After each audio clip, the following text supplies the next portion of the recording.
오늘은 갈렙의 이야기입니다. 갈렙은 제가 성경에서 가장 좋아하는 사람입니다. 그래서 제가 여러분과 함께 이 갈렙에 대해서 얘기하게 된 게 너무 설레고 좋고, 마치 내가 좋아하는 사람을 누구에게 막 소개시켜주는 막 그런 느낌이 들어서 너무 저는 준비하는 동안 너무 좋았습니다.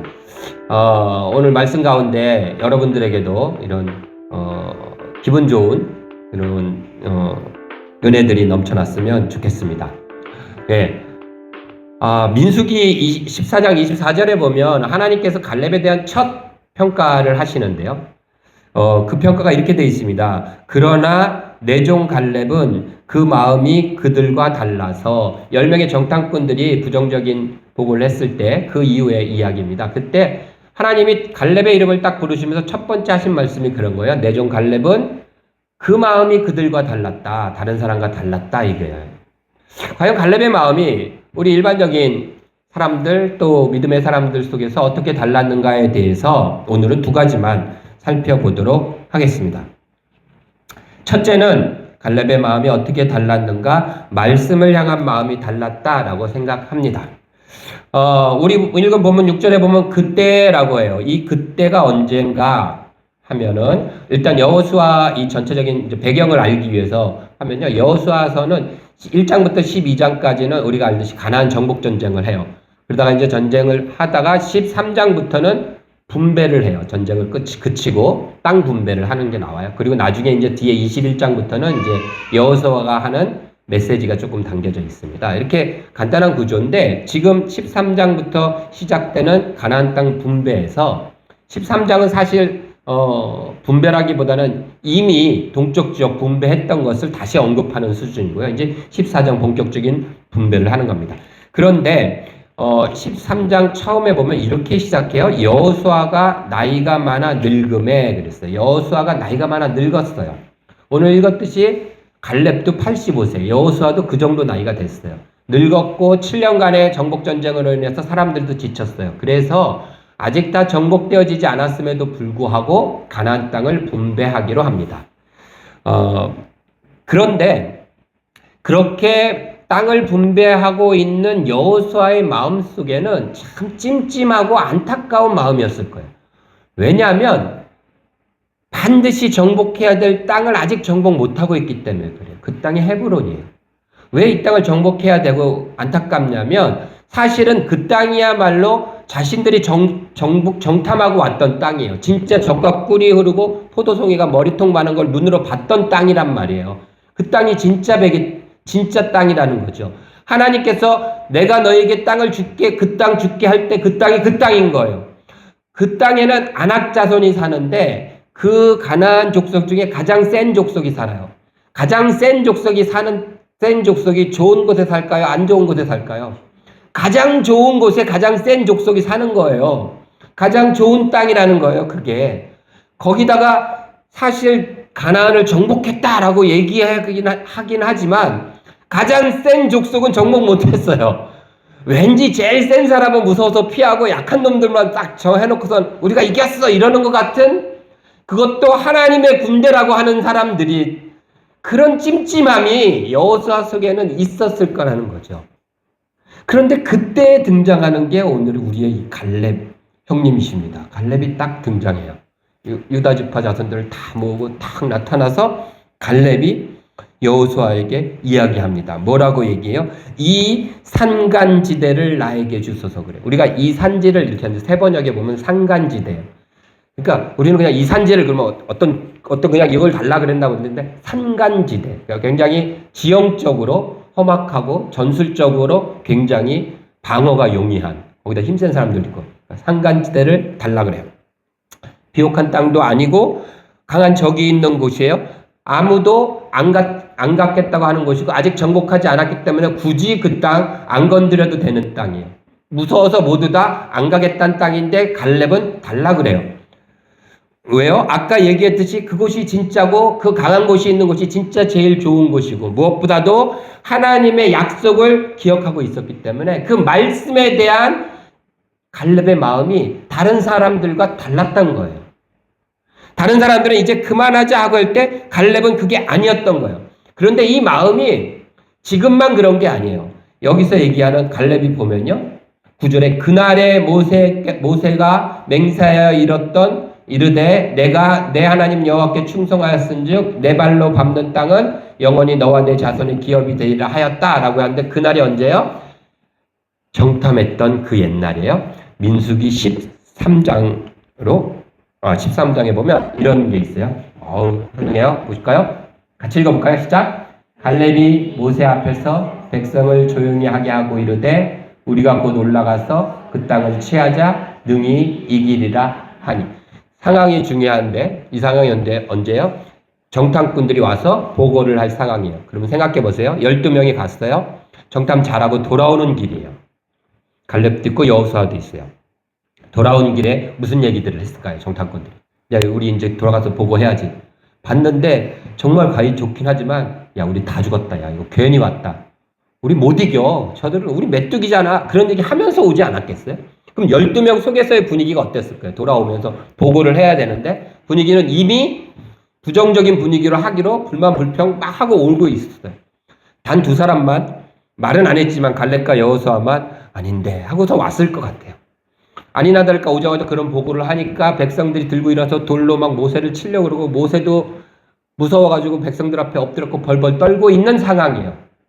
그런데 그때 보세요. 갈렙이 모세 앞에 있는 백성들을 조용히 시켰대요. 우리가 막 들끓었고 와 막 이러고 있을 때 조용히 해 하는 것도 어느 정도 모세 정도 돼야지 되는 거 아니에요? 근데 갈렙이 나중에 더 들어보시면 알아요. 갈렙이 막 조용히 시켰다는 거예요. 그리고 나서 싸우자 우리가 이길 수 있어 이렇게 했다는 거예요. 저는 이거 보면서 참 어떻게 보면 나랑도 좀 비슷하다는 생각이 들었어요. 얼마나 그 분위기에 어울리지 않게 찬물을 끼얹는 것 같은 그런 상황이 연출되는 거예요. 우리가 주목해야 될 거 한 가지는 뭐냐면요. 여호수아가 나서지 않았어요. 그리고 갈렙이 이렇게 해서 갈렙이 어떻게 됐을 것 같아요? 그러면 오 대단한데 그랬을 것 같아요? 아니요. 갈렙 죽이려고 그랬어요. 그래서 누가 개입하세요? 하나님이 개입하세요. 백성들이 갈렙하고 뭐 다 죽여버리려고 그러니까 하나님이 나타나세요. 백성들이 꼼짝 못해요. 그리고 하나님이 하신 말씀이 아까 얘기했던 내 종 다윗은 너희들과 다르다라고 얘기하면서 내 종 다윗이야 갈렙은 다르다라고 하면서 갈렙에게 축복의 약속을 주세요.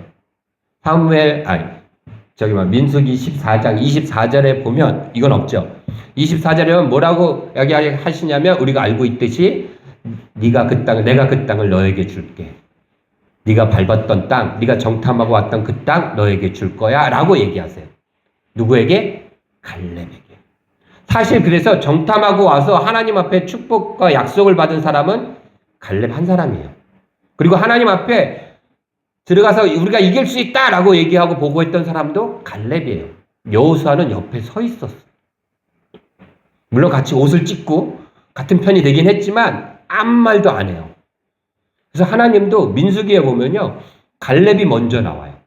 하나님이 민수기 쓰는 저자 말고요. 하나님이 민수기 13장 14장에서 여호수아의 갈렙 사건 속에서 그들을 언급할 때가 있잖아요. 그렇죠? 내종 이렇게 언급할 때는 내종 갈렙과 여호수아는 이렇게 언급하세요. 여호수아와 갈렙은 이렇게 언급 안 하세요. 하나님은.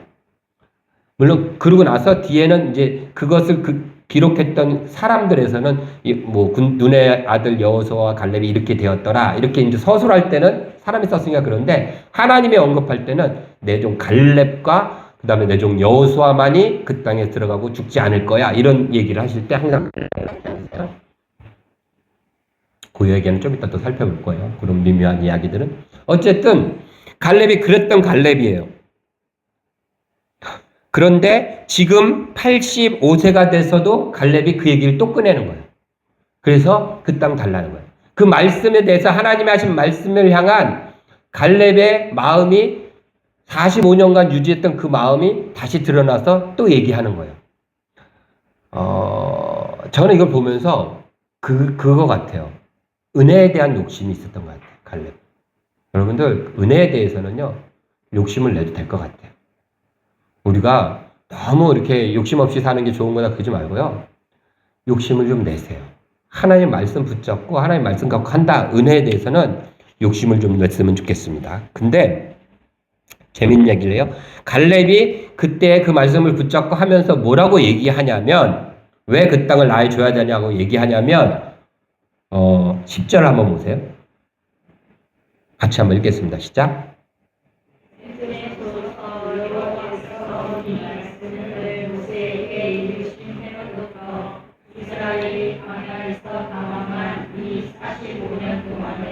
여호와께서 말씀하신 대로 나를 생존하게 하셨나이다. 오늘 내가 85세로 돼. 네. 갈렙이 이렇게 그 땅 달라 그러면서 은혜의 욕심을 내고 나가는 것 중에 첫 번째 이유가 뭐냐면 뭐라 그래요? 하나님이 나를 살게 하셨다는 거예요. 죽지 않게 하셨다는 거예요. 그러니까 한마디로 얘기해서 나 아직 안 죽었어 이거예요. 하나님이 나를 살려놓으셨기 때문에 나는 그 말씀을 이루는 일을 해낼 수 있다라는 그 근거로 얘기를 하는 거예요.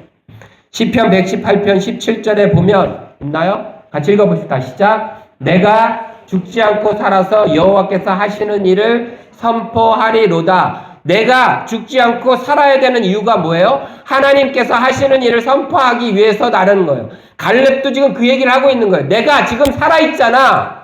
하나님이 나를 아직까지 살려놓으셨잖아. 그 얘기는 나에게 들려줬던 그 말씀을 지금이라도 이루시겠다는 거다. 내가 그래서 그 하나님이 하시는 일을 내가 선포할 거야. 이루어낼 거야. 라고 얘기하는 거예요. 갈렙이 갖고 있는 말씀에 대해 향한 그 마음은 우리랑 좀 다른 것 같다는 거죠. 우리는 나이가 좀 먹고 이제 시간이 많이 흘러서 기도에 응답이 없고 그러면 아유 이건 내 때는 아닌가 보다. 하나님 뜻이 아닌가 비요. 라고 얘기하지만 갈렙은 그렇지 않다라는 거예요. 45년이 지났어요. 그럼에도 불구하고 내가 호흡하고 있다는 것이 하나님이 이 일을 지금도 이루실 수 있다라는 증거라고 내밀고 있는 거예요. 여러분들 우리의 목숨이 살아있는 한 이 마음이 다른 이스라엘 백성들과 달랐다는 거예요. 안 믿는 사람들이 아니라 믿는 다른 사람들과 달랐다는 거예요. 우리 진리나눔 교회는 예수 믿는 이 땅의 수많은 사람들과 다른 마음으로 이 말씀을 향한 이 마음 가졌으면 좋겠습니다. 저 장례식 치르면서 생각해 봤어요. 아버지를 떠올리면서 내가 아버지한테 들었던 말이 뭐 있지? 아버지가 해주셨던 말씀이 뭐 있을까? 안타깝게도 생각나는 말이 없었어요. 그러면서 이런 생각이 들었어요. 나중에 내 아이들이 나를 떠올리면서 우리 아빠가 나한테 해준 말이 뭐 있지? 라고 할 때 내가 그들에게 하나님이 하신 일들을 들려줘서 그들이 자기의 손자들이나 또 주변 사람들에게 우리 아버지가 나에게 하시신 말씀 중에 하나님이 하신 일들에 대한 이야기를 해주신 일이 있다. 이렇게 얘기하면 좋겠다라는 생각이 들었어요. 또 한편으로는 믿음의 부모라면 그런 일을 해야 되겠구나라는 생각 들었습니다. 여기 권사님들도 계시고 그런데 여러분들은 자식들에게 해줄 하나님이 하신 일들이 이 스토리들이 많이 있으십니까?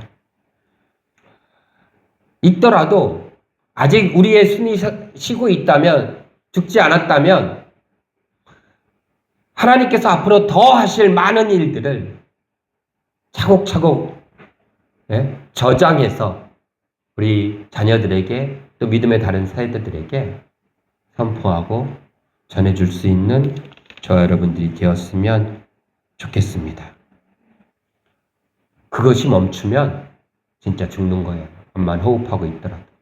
하나님이 하시는 일들에 대한 은혜에 대한 욕심과 하나님의 말씀을 향한 또 하나님이 하시는 일들에 대한 기대감이 멈추는 순간 우리는 죽는 겁니다. 그래서 하나님의 말씀을 향한 기대감으로 살아가는 우리들이 되었으면 좋겠습니다. 한 가지만 더 봅니다. 두 번째는 믿음의 계보를 향한 마음이 달랐다라고 제가 제목을 참 잡아봤는데요. 지금부터는 여러분들이 어쩌면 처음 봤을 수도 있는 말씀들을 듣게 될 것입니다.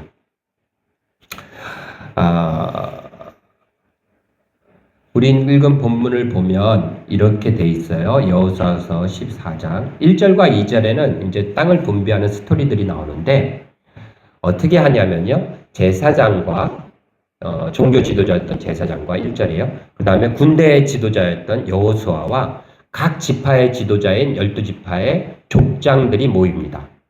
그렇죠? 근데 14명이 모여서 어떻게 하냐면 가위바위보 하는 게 아니라 2절에 보니까 제비를 뽑아요. 그게 하나님께서 주신 방법이에요. 제비를 뽑아서 땅을 분배합니다. 그런데 3절과 4절에 보면 이런 얘기가 나와요. 제가 3절 읽어볼게요. 이는 두 지파와 반 지파의 기업은 모세가 요단 저쪽에서 주었으며 레위 자손에게는 그들 가운데에서 기업을 주지 아니하였으니 이는 요셉의 자손이 므낫세와 에브라임의 두 지파가 되었습니다. 이게 무슨 말이냐면요. 야곱의 아들들이 몇 명이에요? 야곱의 아들 몇 명이에요?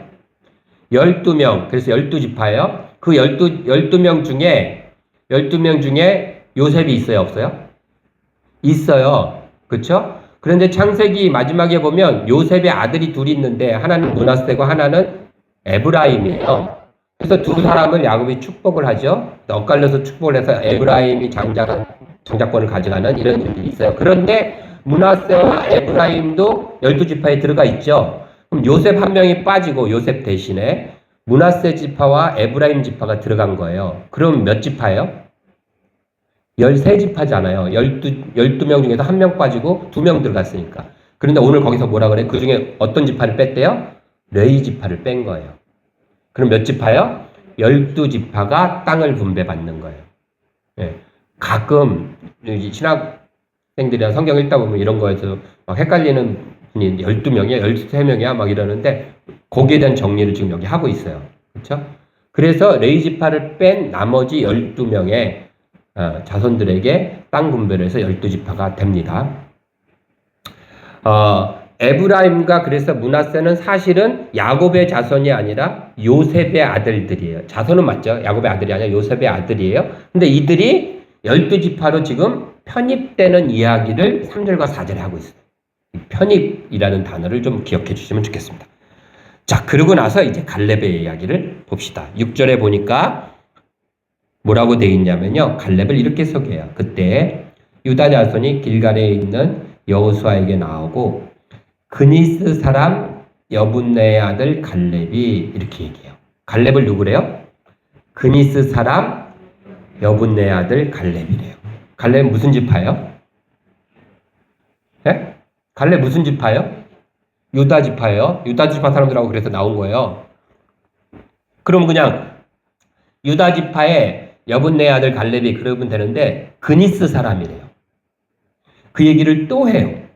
여기 보면 14절에도 헤브론이 그니스 사람 여분네 아들 갈렙의 기업이 됐다. 이렇게 얘기해요. 갈렙을 얘기할 때 항상 그냥 유다 지파 갈렙 아니면 여분네 아들 갈렙 안 하고 그니스 사람 이걸 막 이렇게 붙여놨어요. 그니스 사람이 뭘까? 한번 볼까요? 있나요? 창세기에 보면 자 읽어봅시다. 시작. 곧 겐 족속과 그니스 족속과 감몬 족속과 이게 뭐냐면요. 아브라함이 살고 있었던 가나안 땅에 살았잖아요. 아브라함 처음 하나님 불러 그 가나안 땅의 족속들이에요. 근데 여기 무슨 족속이 있어요? 그니스 족속이 있어요. 그럼 갈렙은 어느 족속이에요? 가나안 땅에 살았던 이방 족속의 후예다라는 얘기예요. 지금 유다 지파라 그랬는데 이방 족속의 후예라는 거예요.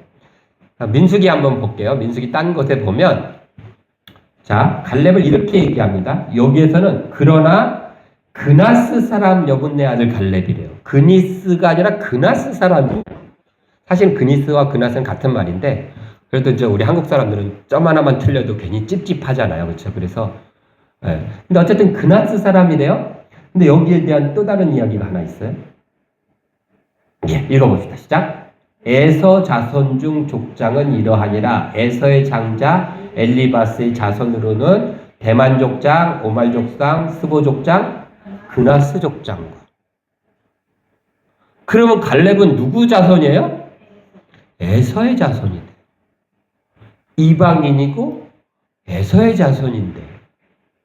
그런 갈렙이 출애굽기 보면 모세가 애굽에서 이스라엘 백성들을 딱 탈출할 때 수많은 잡족들이 따라 나왔다 이렇게 돼 있어요. 이걸 우리가는 잡족 그러니까 무슨 잡탕족 이러는데 그게 아니라 언어로 보면요 많은 사람들을 의미하는 뜻이에요. 그러니까 이스라엘이 아닌 사람들이 많이 따라 나왔다는 거예요. 아마도 추정하기에 그들 중에 하나가 아니었을까, 갈렙은. 그런데 더 놀라운 것은 우리 아까 읽었던 민수기 있잖아요. 민수기 13장 30절에 갈렙이 모든 사람을 조용히 시키고 막 하잖아요. 그때가 출애굽한 다음에 얼마나 시간이 흘렸을까요? 첫 정탐하고 돌아왔을 때 2년.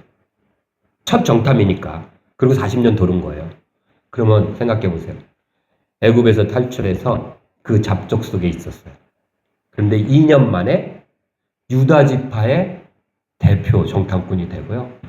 모세가 엎드려 있고 다 엎드려 있는데 조용히 시켜서 앞에 나가서 얘기할 만큼의 위치가 됐어요. 갈렙이.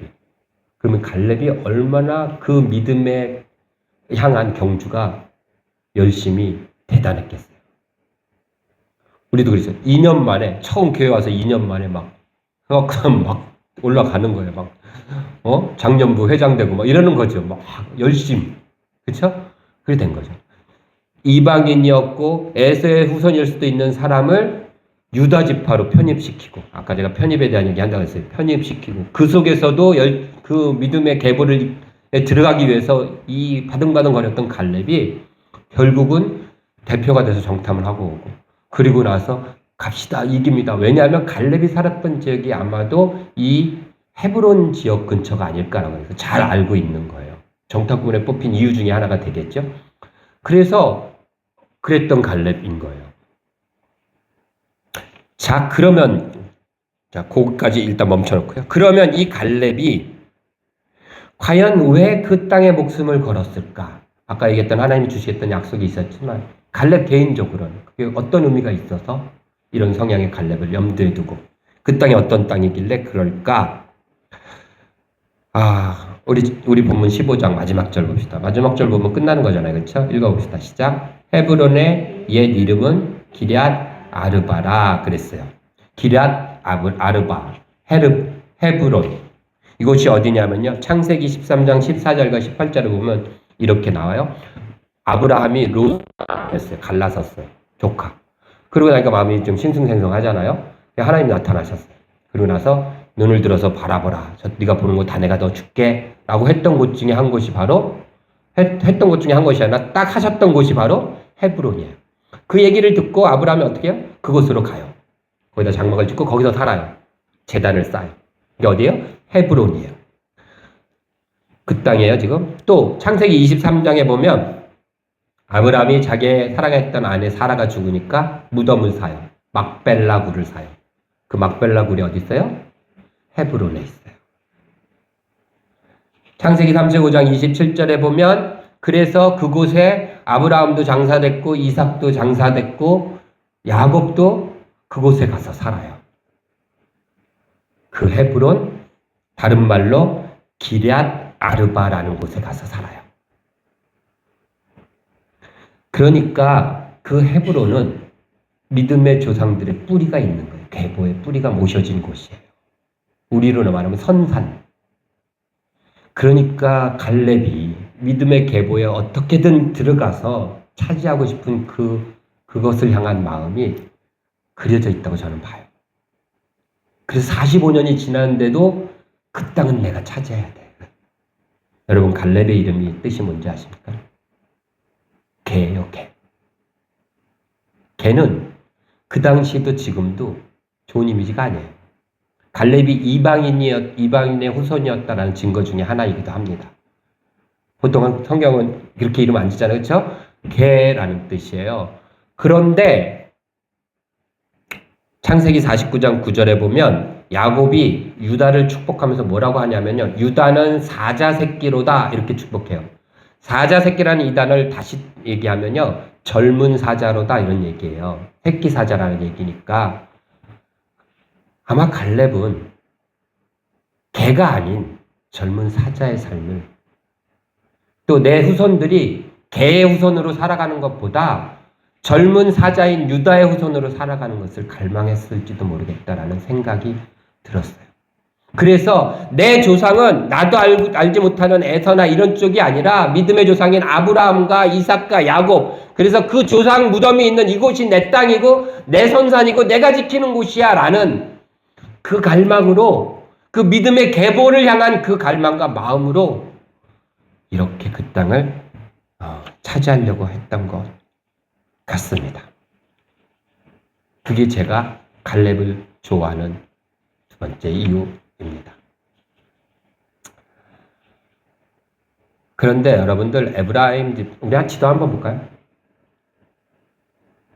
결국 여호수아는 무슨 지파예요? 에브라임 지파예요. 아까 얘기했던. 근데 여호수아와 갈렙이잖아요. 근데 여호수아는 에브라임 지파예요. 에브라임 지파는 저곳을 차지하게 돼요. 나중 결국은 땅을 분배받아서. 저곳이 어디냐면요, 위에 보면 그리심산이 있어요. 그리심산도 있고요, 이 에브라임 지파에 실로도 있고요, 베델도 있어요. 좋은데 다 가졌어요. 신약 성경에서 저곳을 뭐라고 부르냐면요, 사마리아 땅이라고 불러요. 구약 시대에서는요, 저곳이 북이스라엘의 수도가 됐어요. 북이스라엘 첫 번째 왕이 여로보암이 에브라임 지파 사람이에요. 그 후손들은 저렇게 가요. 결국 북이스라엘 그 역사를 아시죠? 글로 가요. 그러나 갈렙이 차지했던 헤브론과 이곳에는요, 예루살렘이 들어서고 베들레헴이 들어서면서 남유다의 수도가 되고 남유다의 중심인 유다 족속이 됩니다. 북이스라엘 중심은 에브라임 족속이 되는 거예요. 그 끝은 어떻게 되는지 우리 아시잖아요. 그렇죠? 하나님의 은혜와 하나님의 섭리는 남유다로 향하는 거예요. 갈렙이 그렇게 붙잡고 소원했던 그 믿음의 계보가 결국은 그렇게 이어져 가는 것입니다. 저는 우리 진리나눔 교회도 이런 믿음의 계보를 잇는 이런 열망을 이어갔으면 좋겠어요. 혈연이 아니라, 우리 아이들 이게 아니라 진리나눔 교회가 가지고 있는 이 믿음의 계보들을 그 다음 사람들에게 이어나갈 수 있도록 전달하고 움켜쥐는 일들이 되었으면 좋겠습니다. 장례식장에 찾아온 분들의 손님의 가장 많은 퍼센티지가 목사님들이었습니다. 목사가 2명이나 있다 보니 많은 목사님들이 찾아오셨어요. 부러워하셨다고들 해요. 이유는 목사님들 이제 그 장례를 가다 보면 믿지 않는 사람들과 뭐 이렇게 섞여 있잖아요, 가족들 사이에. 그런 것들, 또 그런 믿음의 결이라든지 이런 것들이 좀 레벨 차이가 나가지고 그런 불편함들이 많이 있는데, 이번에 오셨던 분들이 그런 게 없어서 참 부럽다라는 얘기를 하셨답니다. 그런 얘기들을 들으면서 그런 욕심도 내보자. 은혜에 대한 욕심과 믿음의 계보에 대한 욕심, 믿음에 대한 욕심, 믿음을 향한 욕심도 멈추지 말고 더 내봐야겠다라는 생각했습니다. 진리나눔 교회의 사람들은 말씀을 붙잡고 믿음을 향한 마음과 또 믿음의 계보를 향한 이런 마음으로, 다른 마음으로 살아가는 저와 여러분들이 되기를 주님의 이름으로 축원합니다. 기도하겠습니다.